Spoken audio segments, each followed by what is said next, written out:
Hello, everyone. We are live. My name is Dr. Nelva Bryant with When Pets Fly. This is the Veterinary Air Travel Podcast, and I'm excited to have a wonderful person here with us today, Gayle Martz. She is the pioneer of pet travel, in my opinion.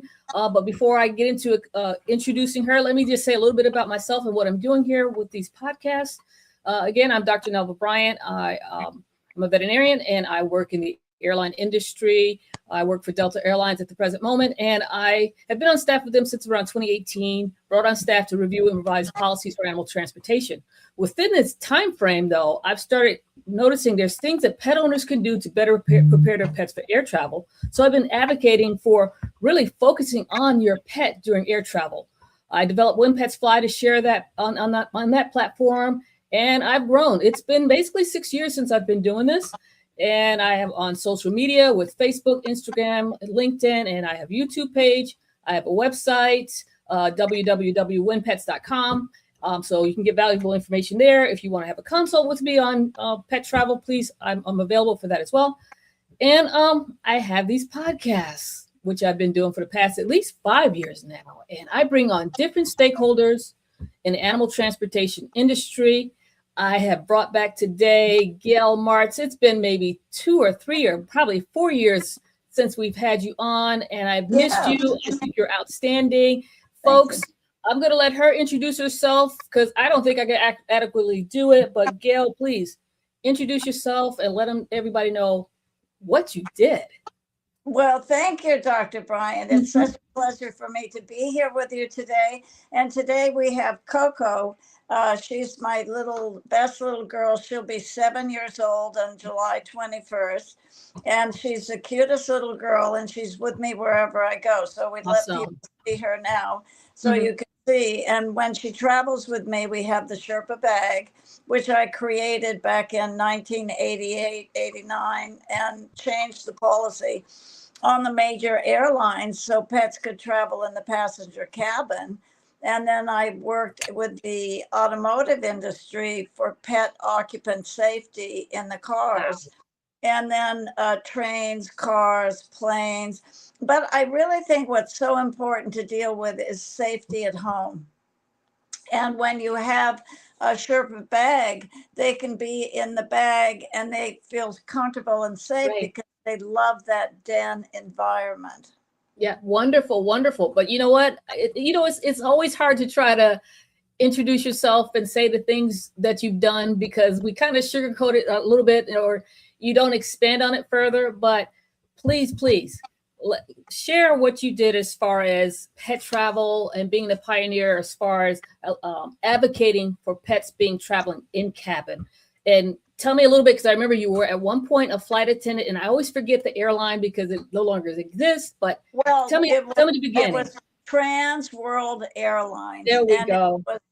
They have now the terminal that we used to go on for our flights has turned into a hotel. So it's a beautiful hotel. People stay in the hotel. They have beautiful restaurants and things like that. But anyway, so I think I can let Coco down now yes, that you've got it. Yes. Yeah.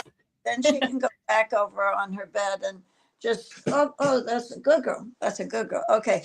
So then she'll be back in her bed, just resting in her little bag over there. So she has many bags and many beds, and she's just the best little girl there could be. Definite. But you, like I said, you were at one point early on in your career, you were a flight attendant. Yes, well, you saw there was a need. They were called hostess, then they became flight attendants. Okay. When I first started with TWA back in it was 1988 really, and then 89. And when I started with them, we were called a hostess. So it was how we would help the people and work with them to be able to, enjoy their flights, enjoy their food, have a wonderful time, and we'd get safely to their destination, because safety is always the key thing we're concerned about when traveling with a pet. So it's very important to have that all taken care of. Definite. So at that time, I guess pets weren't allowed to be in cabin. What was going on back then? No, you were not allowed to have a pet in the passenger cabin at all. Wow. And not at all. And so what I had to do was I would go to each airline individually. American Airlines was the first airline I changed the policy on. And that was in 1988. And I changed the policy with them. And then from there, I went to all the different airlines. And then Delta Airlines, it was 4 years later, I finally got into Delta Airlines and changed the policy with them regarding pets in the passenger cabin. So you could take a pet on board with you. And they have to be a very small size now, because it's important not to have the large size. You can only have a small pet. So it really has to be, I would say, should be like 5 pounds, no more than 5-6 pounds. I allow up to 8 pounds, but that's just too much, and that needs to be underneath the seat in front of you for the duration of the flight.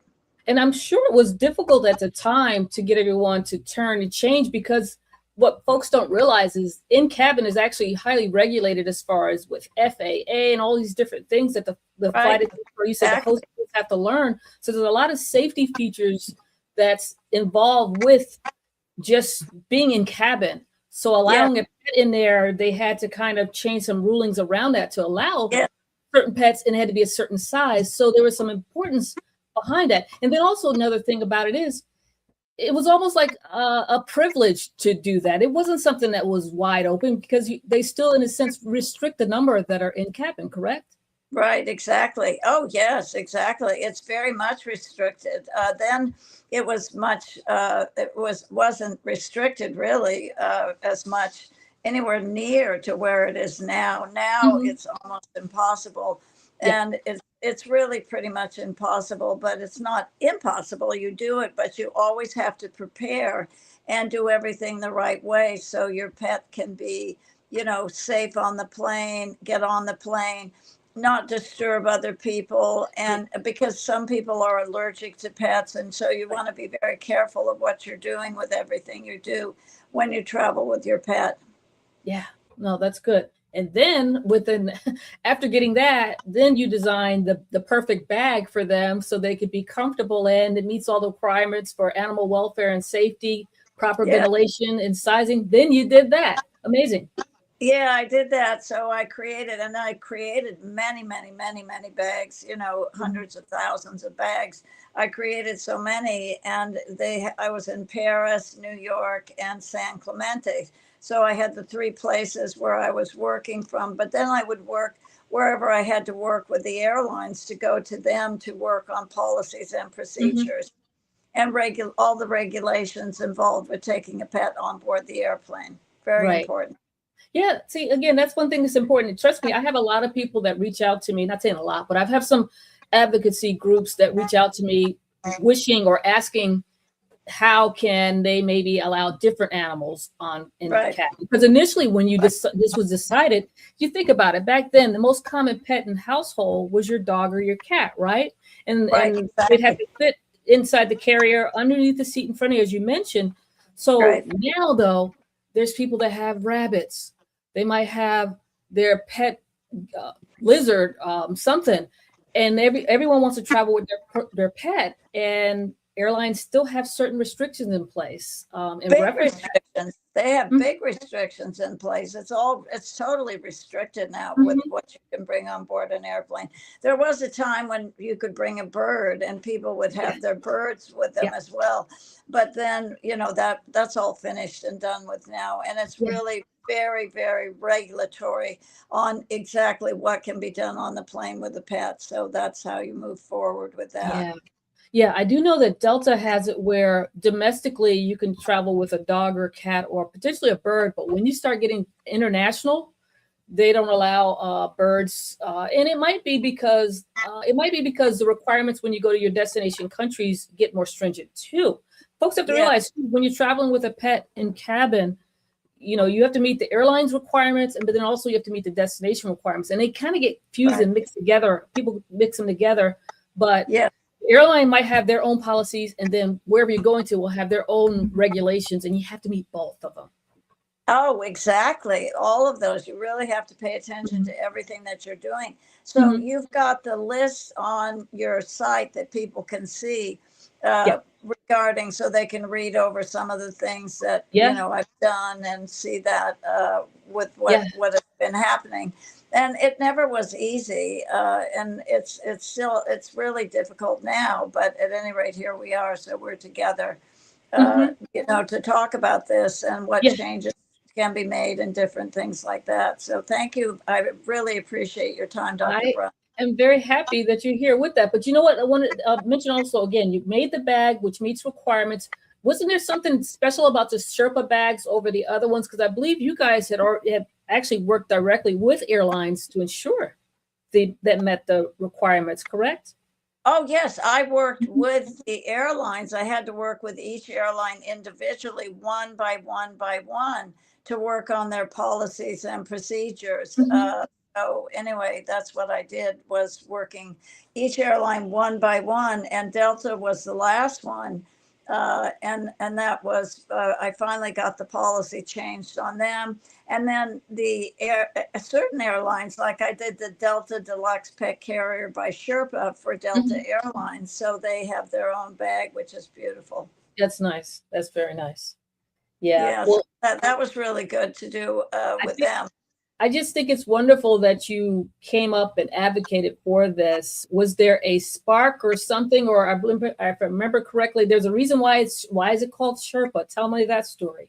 Well, Sherpa the dog came first, and Sherpa was named because she was traveling and trekking, and I did the theme of the with the Sherpa bag of like the Sherpa guides in the Himalayas and how they were always traveling and trekking. And then, so I called it the Sherpa bag, and then I called my dog. Well, I called the dog Sherpa, and then the bag, of course, the Sherpa bag, Right. and then it was all about traveling and regulatory and rules and following everything you needed to do, which was important. Yeah. Again, it goes back to again, folks have to realize there's a lot of regulations behind the Yes, transportation of definitely. pets Yes, in cab or going by cargo, and you must comply with it for their safety and for everyone's safety on board too. If you think about it, go back to saying how some folks want to, depending on the type of household pet they might have, they want it on in cabin with them. Say if you have a pet hamster, gerbil, mouse, rat, whatever. I mean, imagine if something like that gets loose inside cabin, the potential damage it can do. So there's a lot yes, of things they right. consider when the type of animals they allow in cabin Yes, is based upon absolutely. just the fears of what it could do. Yes, Um, absolutely. It yeah. really is. So we have to have all the regulations. You need to know those. And you check with each airline because each Yes. airline is individually done. So it's important to check with each airline on how to go about doing everything perfectly because it has to be done perfectly. And it certainly is not easy at all. Yeah. You know what? One other thought I had for it is one thing that I've noticed. Well, I'll just say your thoughts on the beginning, your new beginnings and wonderful things. It's changed over the years, and we could say it changed as far as people's desire, pet owners' desire to travel with their pets. Number one is increasing. Um, the type of pets kept in a household are, they're varying based upon the species now, and they want to keep them with them as Right. well. Um, I just see it as imagine when things started with you, how things were then and how things are now. It's Right. quite different. And what are your thoughts on that? Well, it changes as the times change, and we have Mhm. to be cognizant of all of the rules and regulations and what needs to be done regarding taking a pet on board the airplane. Right.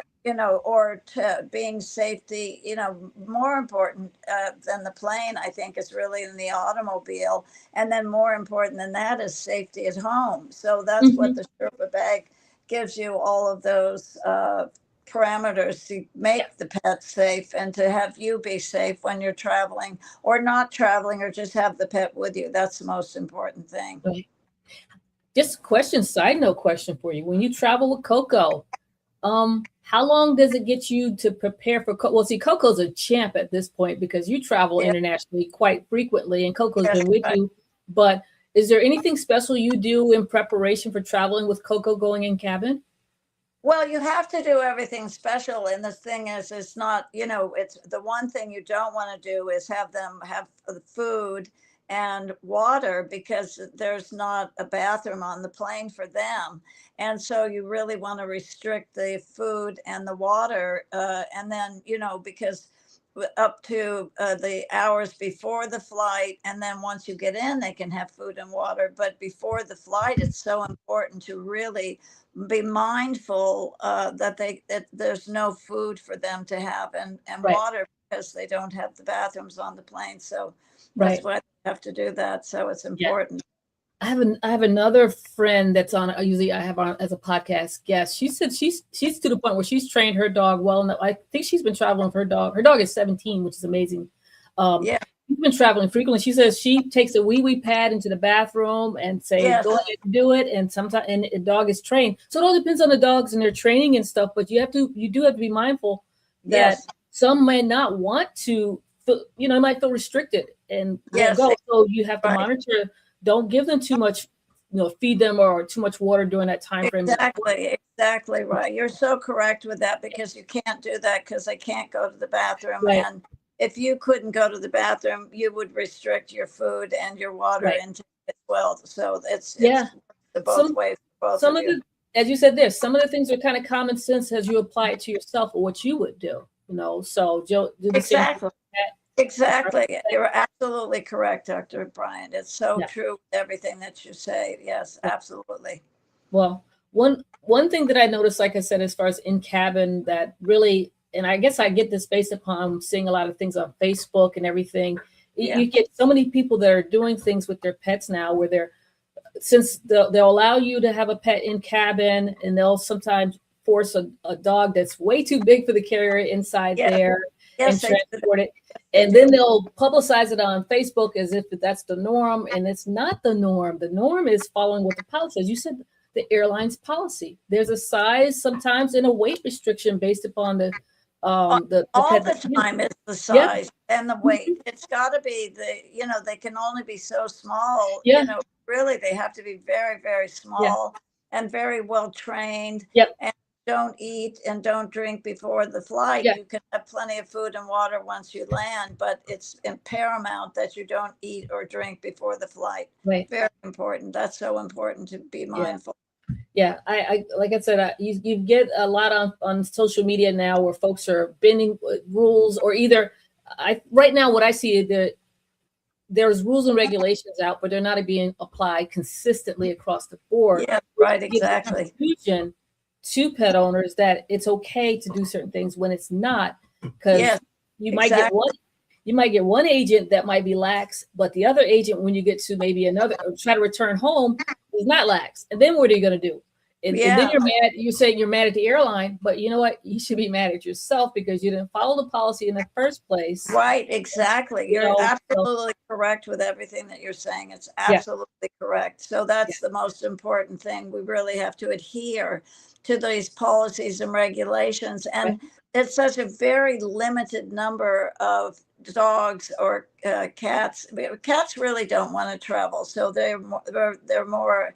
They like the den environment, but they really rather be at home. And a dog, with the way the dogs are, they want to be with you wherever you go. So that's really important. Right. Well, good. And I know we're on for time and everything. Another question for you: where do you think the future of pet travel, pet in cabin travel, can go to? Do you think it's going to still advance, or what do you think is going to happen? I don't think it's advancing going forward because it's the way that it is with all the regulations and the policies. And, people have to adhere to everything that is written. And some people just don't. I've seen other people that do things that are not correct.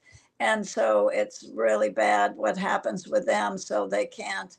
They've ruined it for other people, which is unfortunate, but it is what it is. So, and another thing that I think also with that too is that's kind of ruined it is the term pet friendly has ruined it, because that's a marketing term. That's not necessarily, that's a marketing, maybe you could say that for a hotel or a restaurant or something like that. Yes. But when it comes to a regulated environment as air travel as it is, not a pet-friendly environment. It's a regulatory environment that's going to allow pets under certain rules and regulations. Exactly. And Exactly. Right. Exactly. You're absolutely correct, yeah, Dr. Bryant. Absolutely correct. yeah, So we have all the rules, regulations. You have to adhere to them. And you really have to plan in advance everything that you're doing. It's so important that you do that. So that's what goes on with traveling with a pet in the passenger cabin, which is very rare, to do that. And the fee that's involved, it was $45. really, And now, it was $45. wow, It was free. Yeah, $45. But it could be, $120 if they're in, cargo or whatever it is, because then we have people. But I don't deal with cargo at all. You definitely deal with yes, cargo. I don't deal with anything with cargo except knowing that the Sherpa bag doesn't go into cargo. no, It's only not at on all. the plane with you, and wherever you want to take your pet, in the car, on the train, on the plane, and just at home, to have that safety at home It is is. really important. It's very important to have that safety for your pet, to have a safety where they have their own little den Yes, for many reasons. Even like you said, at home, relaxing at home, because for emergency, what if, God forbid, you're in a natural disaster happens, you're living in an area that, yes, absolutely. they It's need to be really true. comfortable. Yeah, Yeah, so you want them to be safe because, yes. with all the fires we have out here in California, Mhm. you really want to be safe with the pet. And so they need to be really handled with safety in mind. So Right. that's very important. Wow. Well, I love it. I appreciate your time. I know it was short, but I appreciate your time today to just give us a little history on pet travel, being the pioneer that you are, and Thank you. where it started, where we're going. And again, we need pet owners to understand the regulatory side as far as pets being in the Yes, cabin, and to absolutely. comply with those, follow the airline policies to a T, and then you won't have Yes, any issues.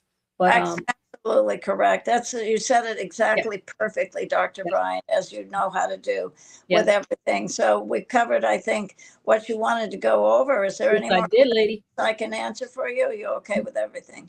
I'm good. Let me put your information up. I'm sorry I got so involved. I didn't put your information up. This is Gayle Martz. I love her. She's a pet travel pioneer, in my opinion, author, animal advocate, creator of the Sherpa bag. Please, just Thank you. thank you for being here with us. And I'm going to add in here, if folks want to reach out to you, here's your contact information. She is on Facebook and LinkedIn. I don't know if you're any other social media things, but here's her Yeah, information.